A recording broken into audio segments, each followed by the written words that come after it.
قدرمنو ډاکټر صاحبانو ته محصلان به اوس نو نور ته وایي ځکه د تحصیل دوره یې پای ته ورسول، اوس نو استادان مبارکان سوله، ډاکټر صاحبان سول. په اول قدم کې قدرمنو فضلاو ته، استادانو ته، ډاکټر صاحبانو ته د جې مبارک فراغت مبارکي وایم. همدا ډول هغه اساتذه کرام چې د دې استادان دي چې په ډېر همت او غیرت او ایمانداري په دې ګران وطن کې د مشکلاتو ډک افغانستان کې چې د اشغال تر تسلط لاندې و د خپلو بچانو خدمت ته ادامه ورکړې، چې الحمدلله د نننۍ دوره په داسې حال کې فارغه کیږي چې د ظلمت څخه د رڼا طرف ته راوتلي یو، په حریت او استقلال کې ژوند درو. دا قدرمنو اساتذو ته هم مبارکي وایو. الله پاک دې ته نور هم توفیق د خدمت ورکړي. قدرمنو ډاکټر صاحبانو، فضلاو، فارغینو، واقعات په کومه رشته کې چې تاسې تحصیل کړی دي نن فارغ یاست. امام شافعي رحمه الله د دې په اړه باندې داسې عبارت ویلی دي: انما العلم علمان، علم الدین و علم الدنیا. علم دوه قسمه دی، یو علم د دین دی، یو علم د دنیا دی. علم دین چې دی هغه فقاهت په دین کې دی، او علم دنیا چې ده هو الطب. داسې عبارت یې ویلی چې د په دنیایي علومو کې بهترین علم هغه د طب علم دی. نو تاسې نن د یو بهتر علم، د یو بهتر کمال نه فارغ شوي یاست. الله تعالی جل جلاله چې د خدمت توفیق در نصیب کړي، چې آینده کې د مسلمانې جامعې دپاره خدمت وکړي.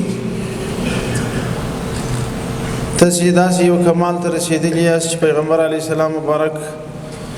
د هغه مسلمان په شان کې چې د مسلمان سره د خیر او د حمایت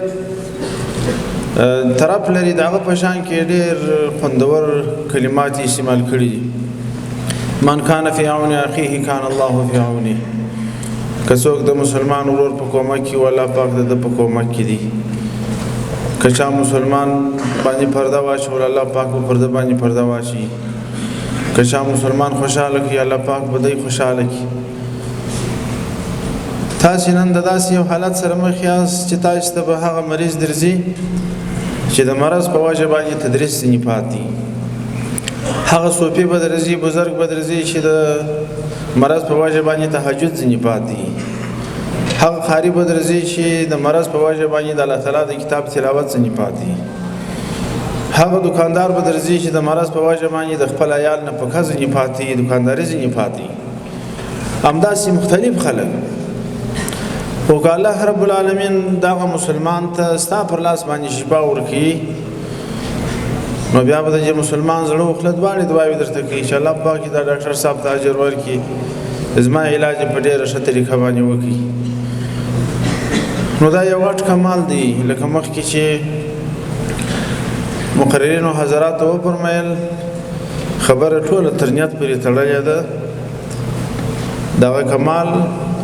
چې په دغه نیت باندې سر ته ورسوي چې الله پاک زما څخه د مسلمانانو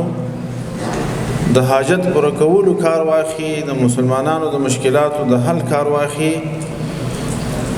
دغه نیت چې وکړي، رب جل جلاله په دنیایي مشکلات خود به خود حلوي، دنیا و آخرت کې به سرلوړی قدرمن ډاکټر صاحب. قدرمنو ډاکټر صاحبانو، یو شی چې زموږ هم په خپل روانه زندگی کې تجربه ده، یوازې په اسباب باندې، په شفاخانه باندې، په لابراتوار باندې، په دې باندې ډاکټر صاحب نه ډاکټر کیږي.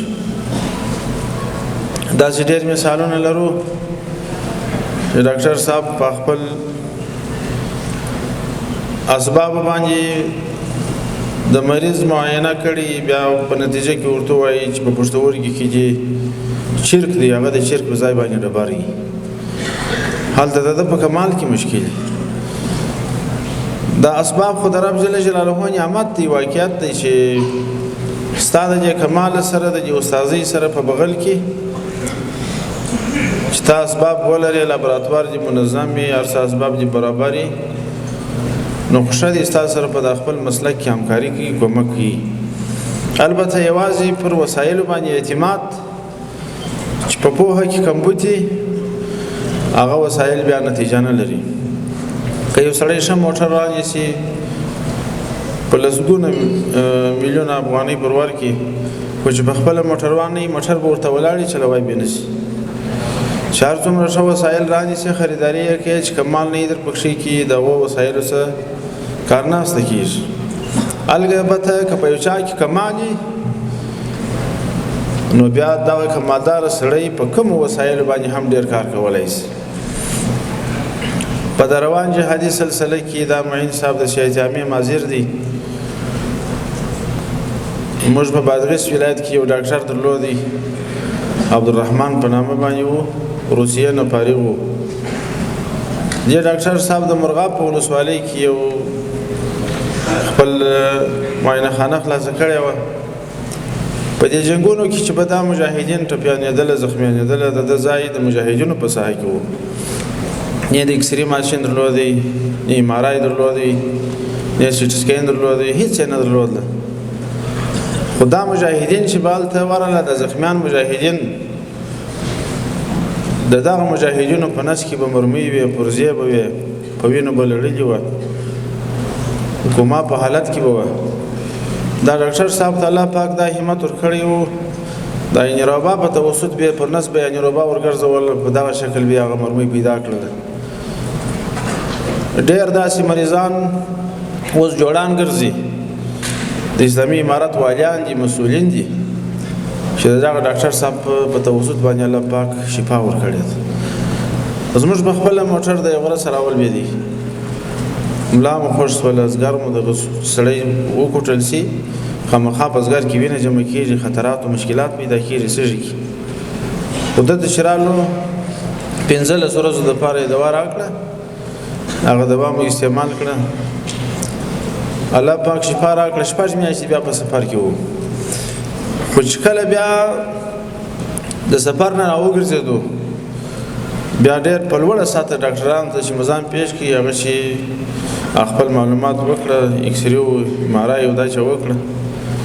بیا وویل چې دا مریضي در پیش شوله څو میاشتې د چا پر تخته پروت وې ما ورته 15 ورځې مې استراحت کړی دی بیا نه یم بیا پر موټرسایکل ګرځېدم وایي په ملا کې جاډو قیمت سوی دی بیرته جوړ سوی دی دا د ډاکټر صاحب کمال و هغه تجربه یې وه پوهه یې وه نو قدرمنو ډاکټر صاحبانو ډېر اعتماد پر وسایلو باندې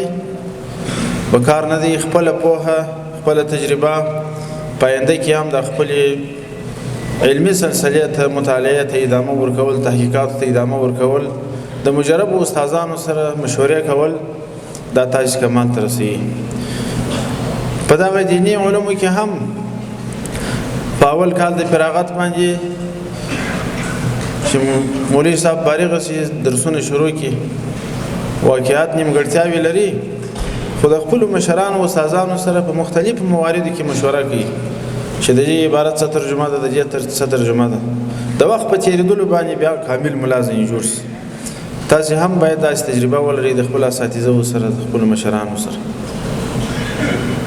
قدرمنو ډاکټر صاحبانو اسلامي امارت به بیا هم ستاسې په خدمت کې اوس چې تاسې فارغ شوي یاست په فراغت مو خوشحاله یو د جامعې دپاره به خدمت وکړي د ویجاړ افغانستان د جوړولو دپاره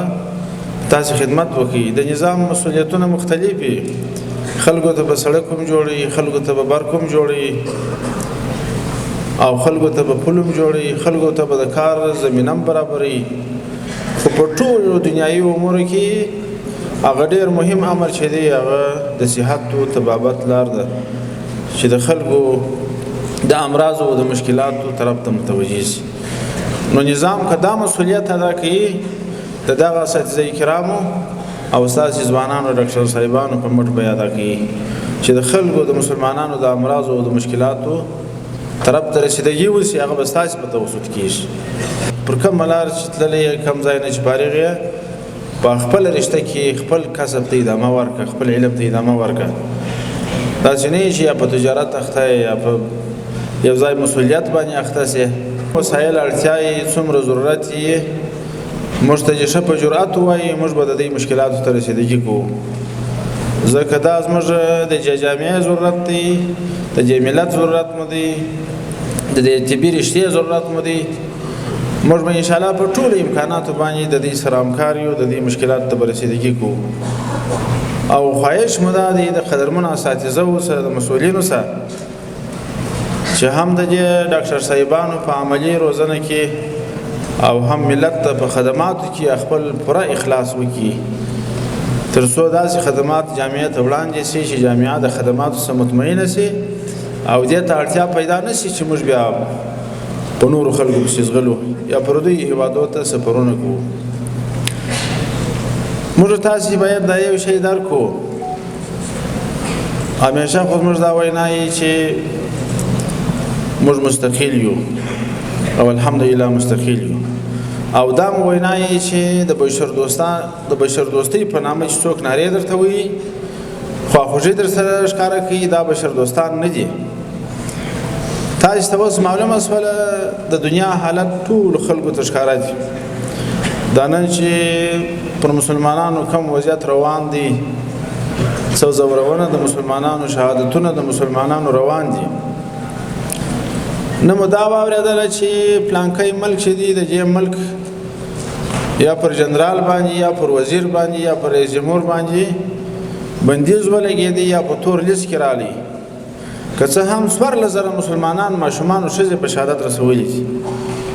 بس هغه ټغندنه دا یي چې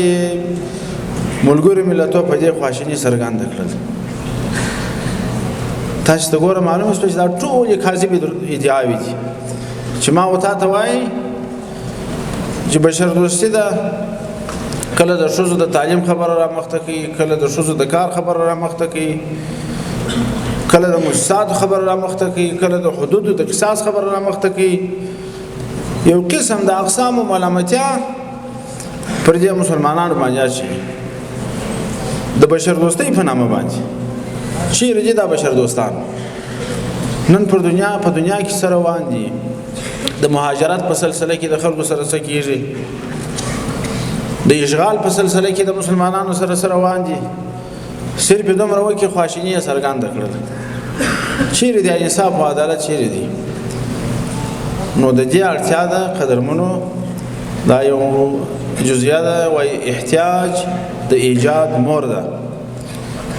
دنیا خو زموږ سره دا ده هغه تعامل باندې نه را سره ځي چې د یو ملک د اصولو، د نظام او د عاداتو او د دین تقاضای خپل فرمایشات غواړي پر موږ تطبیق، خو د چا فرمایشاتو ته په هیڅ صورت کې آماده نه یو. څه چې د افغانستان د مسلمان نظام، د دې مسلمانې طبقې، د دې مسلمان غیرتمند قوم د دین د عنعناتو او د عاداتو تقاضا د هغه په افغانستان کې تطبیق کېږي. د هیچا فرمایش او غوښتنه نشي تطبیق کېدلی. نو په دغسې صورت کې به موږ د مشکلاتو سره مخ کېږو. خو پکار دا ده چې په خپل ځان کې، په خپل نظام کې او خپل افغانستان کې خود کې پاسو. ډاکټر صاحب ته دونه کوشش وکړه چې دې ته مجبور نه شو چې بیا پردیو ملکو ته د تداوی دپاره ځغلو. دغسې دې انجینر صاحب کوشش وکړي د پلو د سړک نقشه دې داسې ترتیب کړي چې د پردیو انجینرانو اړتیا نه وي. همداسې د برق مسؤلین دغه کوشش وکړي، همداسې به موږ د عالي تحصیلاتو ملګري دا کوشش کوو، همداسې د تعلیم او تربیې ملګري. دا وطن به خود کې پاک و، د پردیو څخه بې حاجت وکړو. د پردیو په مرسته باندې افغانستان نه آبادېږي، په خپل مټو په خپل غیرت بې آباد و. د مادي لحاظه افغانستان خود کې پا دی الحمدلله. دونه څه لري چې نور ملکو سره هم شاید لږ وخت وروسته موږ وتوانېږو چې همکاري وکړو. د بل چا همکاري ته بیخي اړتیا نه لرو. نه په دې مؤسساتو آبادېږو نه په دې مرستو آبادېږو نه ضرورت ورته لرو ځکه هغه د دې بې انصافي چې د اسلامي نظام سره لري د اسلامي امارت سره لري هغه په سترګو باندې لیدل کېږي نو قدرمنو کوشش به کوو په ښه وحدت او اتفاق باندې خلکو ته به لار نه پرېږدو چاته به وخت نه ورکوو چې افغانستان سره تقسیم کړي په افغانستان کې بې اعتمادي راولي په افغانستان کې تفرق راولي عجیب شه الله پاک یو ښه نظام اسلامي نظام راوستلی دی عجیب شه وحدت راغلی دی عجیب شه یو نظام دی یو امارت دی یو امیر دی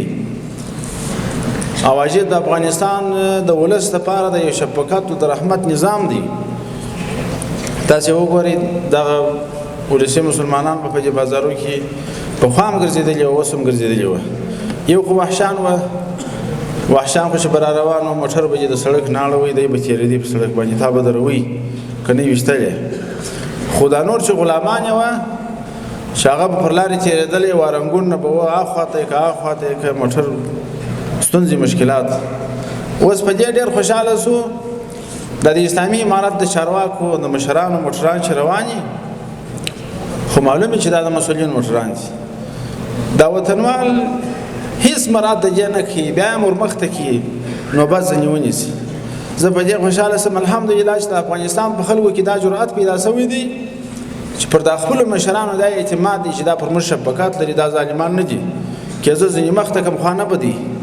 زما موټر یې د مخه تېر شي د دا د وروسته تېر شي نو یو ښه د شفقت او د رحمت نظام الله پاک را کړی دی حمایه به یې کوو شاته به یې درېږو په اخلاص باندې به خدمت ورسره کوو او دا مو در سره وعده ده چې په اخلاص باندې مو خادمان یو حاکمان نه خادمان یو نو الله پاک جل جلاله چې دا ځوانان بریالي ولري په نورو چارو کې هم موږ یې په حمایه کې یو دوستانو ته بیا مبارکي وایو الله تعالی دې د افغانستان د مسلمان جامعې د مشکلاتو د حل ذریعه وګرځي